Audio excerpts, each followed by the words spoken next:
굉장히 무더운 밤이었다. 계란 반숙이 저절로 될 정도의 더위였다.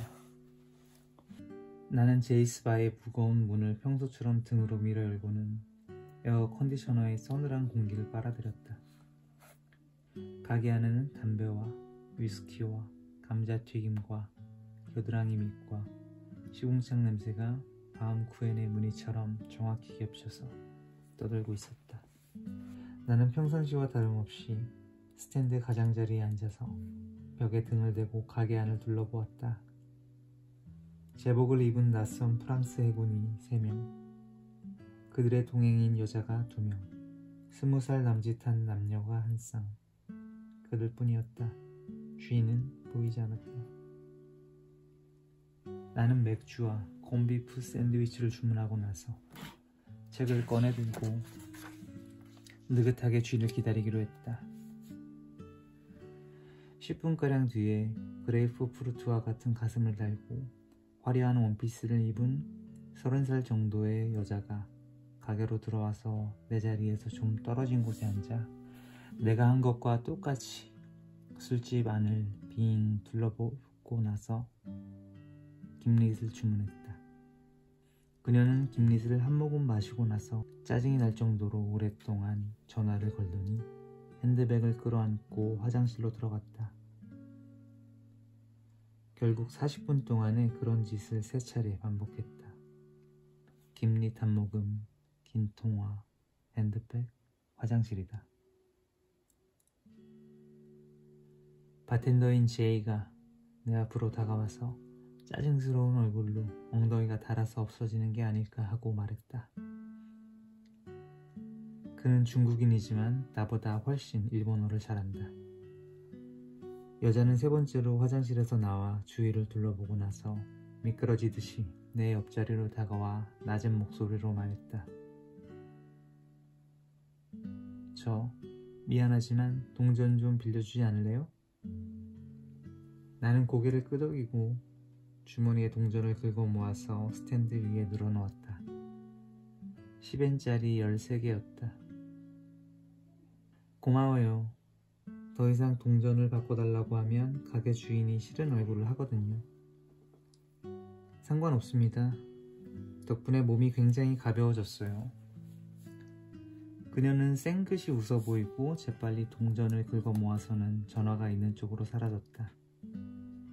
나는 책 읽는 걸 포기하고 제이에게 포터블 텔레비전을 스탠드에 올려놔달라고 부탁했다. 맥주를 마시면서 야구 중계를 볼 생각이었다. 대단한 시합이었다. 4회 초인데도 2명의 투수가 2개의 홈런을 포함해 6개의 안타를 맞았고 외야수 하나는 참다 못해서 빈혈을 일으켜 쓰러졌으며 투수를 교체하는 동안에 광고가 6개나 나왔다. 맥주와 생명보험과 비타민 약과 항공회사와 감자튀김과 생리대 광고였다. 여자에게 딱지를 맞은 것 같은 프랑스 해병 한 명이 맥주잔을 손에 든 채 내 뒤로 다가와서 뭘 보고 있느냐고 프랑스어로 물었다. 야구. 나는 영어로 대답했다. 베이스볼? 나는 간단히 규칙을 설명해 주었다. 저 남자가 공을 던지고 이 녀석이 공을 때리고 한 바퀴 돌면 1점이 된다. 해군은 5분 정도 꼼짝 않고 텔레비전을 보다가 광고가 시작되자 왜 축구박스에 조니 할리데이의 레코드가 없느냐고 내게 물었다. 인기가 없기 때문이지. 내가 말했다. 그럼 프랑스 가수 중에서 누가 인기가 있지? 아다모.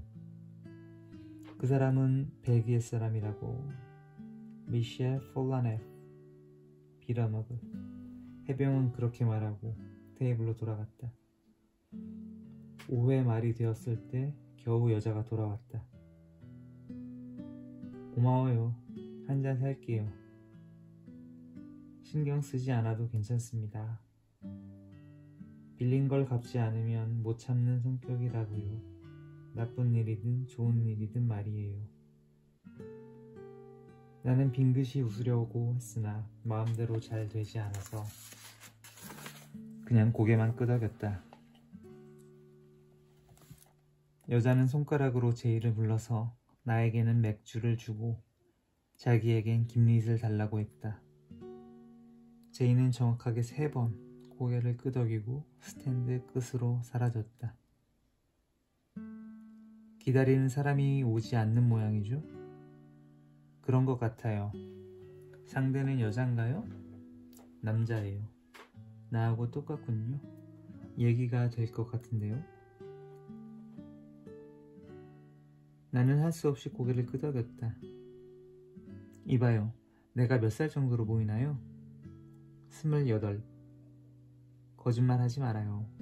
26. 여자는 웃었다. 하지만 기분이 나쁘지는 않군요. 독신으로 보여요?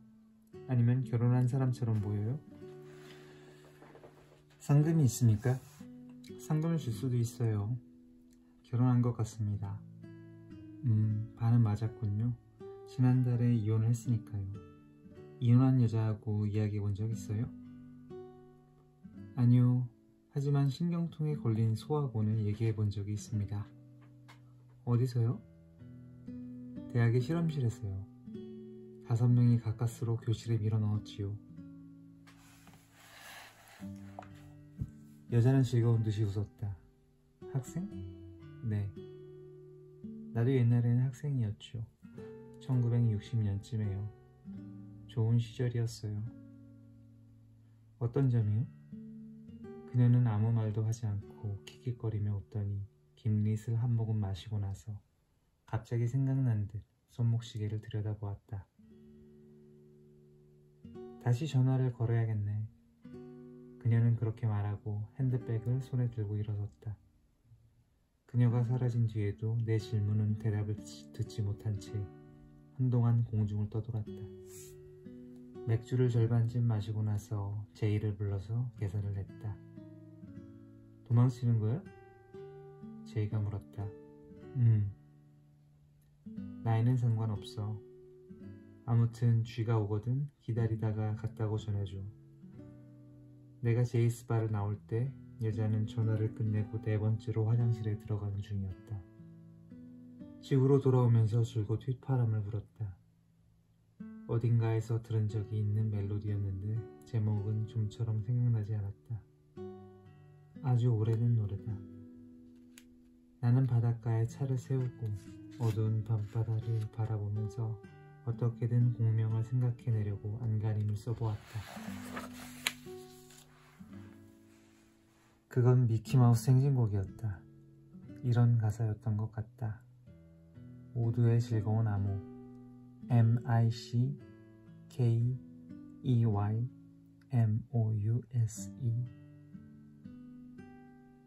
분명히 좋은 시절이었을지도 모른다. 여러분 안녕하세요. 저는 기분이 최고예요. 여러분에게도 반쯤 나눠주고 싶을 정도죠. 여기는 라디오 NEB, 여러분의 팝스 텔레폰 리퀘스트 시간입니다. 멋진 토요일 밤, 지금부터 9시까지 2시간 동안 신나는 핫튠을 틀어드리겠습니다. 그리운 곡, 추억이 담긴 곡, 즐거운 곡, 춤추고 싶어지는 곡, 따분한 곡, 구역질 나는 곡, 뭐든지 좋습니다. 계속 전화를 걸어주세요. 전화번호는 모두 알고 계시죠? 됐습니까? 틀리지 말고 다이얼을 돌려주세요. 참, 지난주에는 전화가 너무 많이 걸려와서 퓨즈가 끊어져 여러분들에게 죄송했습니다. 하지만 이젠 걱정은 붙들어 매두세요. 어제 특제 케이블로 바꿨거든요. 코끼리 다리통만큼이나 굵은 걸로 말입니다. 코끼리 다리보다 훨씬 굵고 기린 다리보다 조금 길다고요. 그러니까 안심하시고 머리가 돌 정도로 전화를 걸어주세요. 설사 방송국 직원 전부가 미쳐버린다 해도 퓨즈는 절대로 끊어지지 않습니다. 아시겠죠? 좋습니다. 오늘도 짜증이 날 정도로 더웠지만 그런 짜증은 신나는 곡을 들으며 깨끗이 날려보냅시다. 아시겠습니까? 멋진 음악은 그래서 있는 거라고요. 귀여운 여자와 똑같지요. 오케이. 첫 곡, 이 노래는 그냥 조용히 들어주세요. 정말로 좋은 곡이니까요. 무더위 따위는 까맣게 잊어버립시다. 브룩 벤튼의 Rainy Night in Georgia.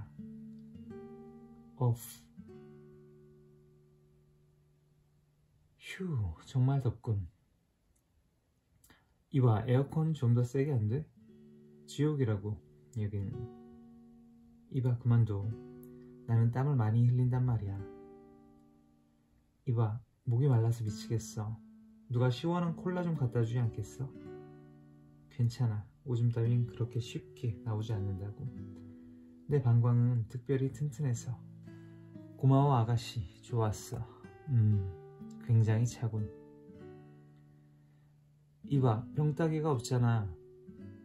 멍청한 소리 하지마. 이빨로 딸 수는 없잖아. 이봐, 레코드가 끝났어. 시간 없어. 장난치지 마. 이봐, 병따개. 빌어먹을. 온. 멋있군요. 이것이 음악입니다. 브룩 벤튼의 Rainy Night in Georgia. 조금은 시원해졌습니까? 그런데 오늘 최고 기온이 몇 도였는지 아세요? 37도라고요. 37도. 여름치고도 상당히 더웠죠. 이건 완전히 오븐 속이에요. 37도는 혼자 가만히 있는 것보다 여자와 끌어안고 있는 쪽이 시원할 정도의 온도죠. 믿을 수 있겠습니까? 오케이.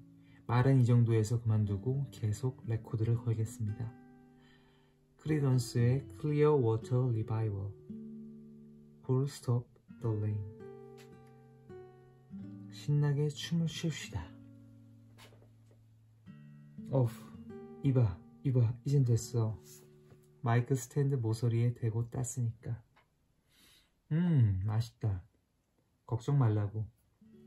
딸꾹질 같은 건 안 해. 당신도 걱정이 많은 사람이구먼.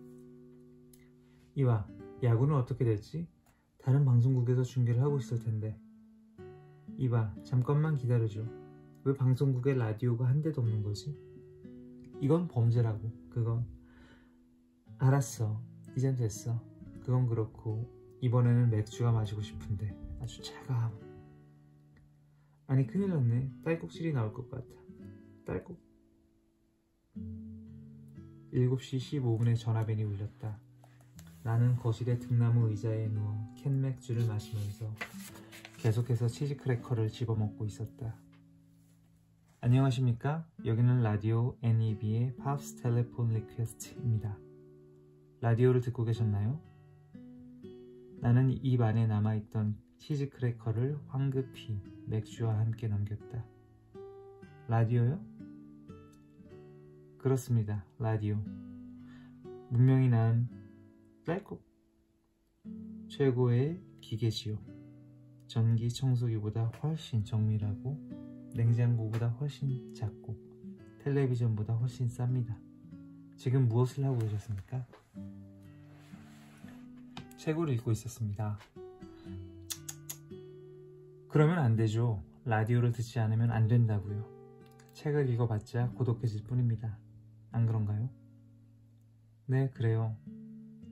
책 같은 건 스파게티를 삶는 동안 시간을 때우기 위해서 한 손에 들고 읽는 거라고요. 아시겠습니까? 네, 알겠습니다. 좋습니다. 딸꾹. 이제 얘기가 잘 될 것 같군요. 그런데 딸꾹질이 멋지 않는 아나운서하고 얘기를 해본 적 있습니까? 아니요. 그럼 이번이 처음이겠군요. 라디오를 듣고 있는 여러분들도 처음이겠지요. 그런데 왜 내가 방송 중에 당신에게 전화를 걸었는지 아십니까? 아니요. 사실은 말입니다. 당신에게 신청곡을 선물한 여자가 딸꾹 있어서요.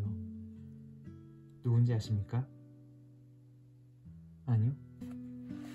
신청곡은 비치 보이스의 캘리포니아 걸스. 그리운 곡이지요. 어떠세요? 짐작이 가나요? 나는 잠깐 생각하고 나서 전혀 모르겠다고 대답했다. 곤란한데요? 만약에 맞추면 당신에게 특별히 제작한 티셔츠를 보내기로 되어 있거든요. 제발 생각해보세요. 나는 다시 한번 생각해보았다. 이번에는 아주 조금이기는 하지만 기억의 한쪽 구석에 뭔가가 걸려있는 게 느껴졌다. 캘리포니아 걸스. 어때요? 생각났습니까? 그러고 보니까 5년 전쯤 전에 같은 반 여학생에게 그런 레코드를 빌린 적이 있습니다. 어떤 여잔데요? 수학여행 때 그녀가 떨어뜨린 콘택트 렌즈를 찾아주었더니 그 보답으로 레코드를 빌려주었습니다. 콘택트 렌즈를요. 그런데 레코드는 제때 돌려주셨나요? 아니요, 잃어버렸습니다. 그러면 안 되죠. 사서라도 돌려줘야지요. 여자에게 빌려는 줘도 딸꾹 빌리지는 말라는 말도 있잖아요. 아시겠어요? 네. 좋습니다. 5년 전에 수학여행에서 콘택트 렌즈를 떨어뜨린 그녀. 물론 라디오는 듣고 계시겠죠? 네. 그런데 그녀의 이름은요? 나는 가까스로 생각해낸 이름을 말했다. 네, 그가 레코드를 사서 돌려준다고 합니다. 잘 됐군요. 그런데 몇 살이죠? 21살입니다. 한창 좋을 때군요. 학생이신가요? 네. 딸꾹. 네? 전공이 뭐냐고요? 생물학입니다. 호. 동물을 좋아하십니까? 네. 어떤 점을요? 웃지 않는다는 점일까요? 호. 동물은 웃지 않나 보죠? 개나 말은 조금은 웃습니다. 어떤 때? 즐거울 때. 나는 몇 년 만에 갑자기 화가 났다. 그럼 딸꾹. 만담을 하는 개가 있어도 괜찮겠군요. 당신이 그럴지도 모르죠.